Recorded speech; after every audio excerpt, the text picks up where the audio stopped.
जय मिथिला, जय मैथिली, जय माँ जानकी। हम मोहर झा अहाँ सबके एकटा गौरी के गीत सुनाबै छी।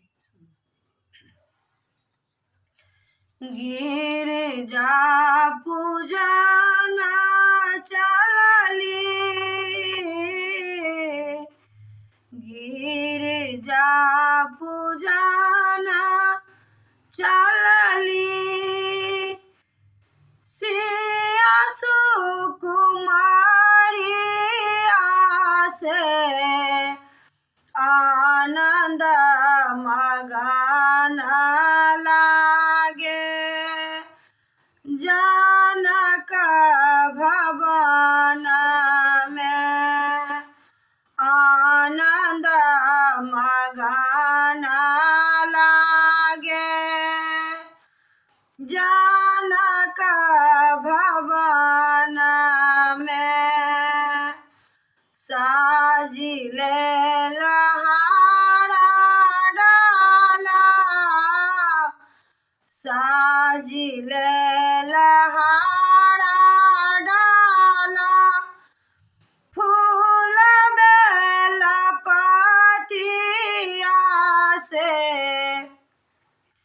ताहि बीच साजिलेला,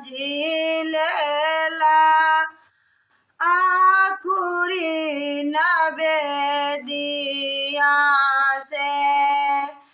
ताहि बीच साजिलेला, आकुरी नवेदिया। गौरी पूजना चलली, सिया सुकुमारी आसे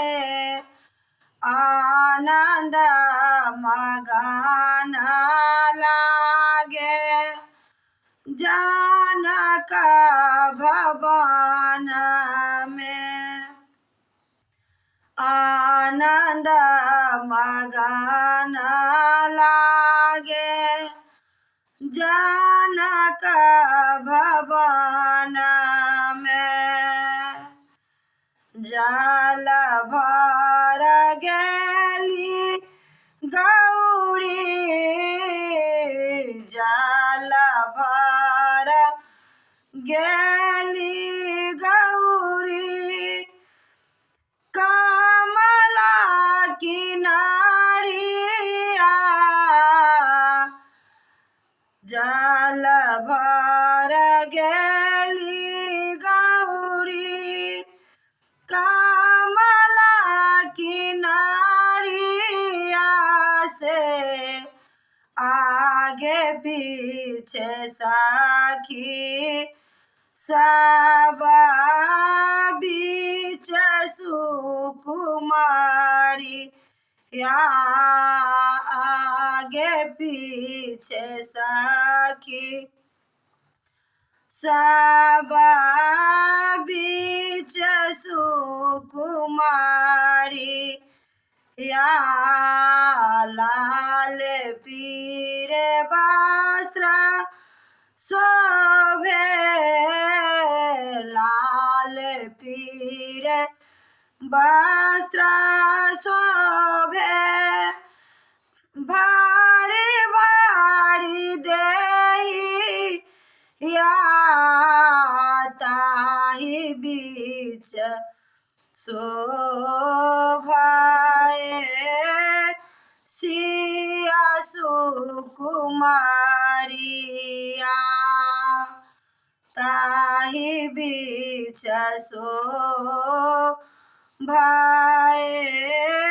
सिया सुकुमारिया। गौरी जे पूजी पूजी भाग्य जमांगल, गौरी जे पूजी पूजी भाग्य जमांगल, मांगिले जुगा आही बात सुकुमारी या मांगिल जुगा आही बात सुकुमारिया गौरी पूजना चलली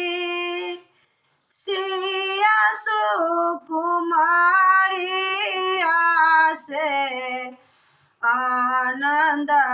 मगन लागे जनक भवन में आनंद मगन लागे जनक भवन में।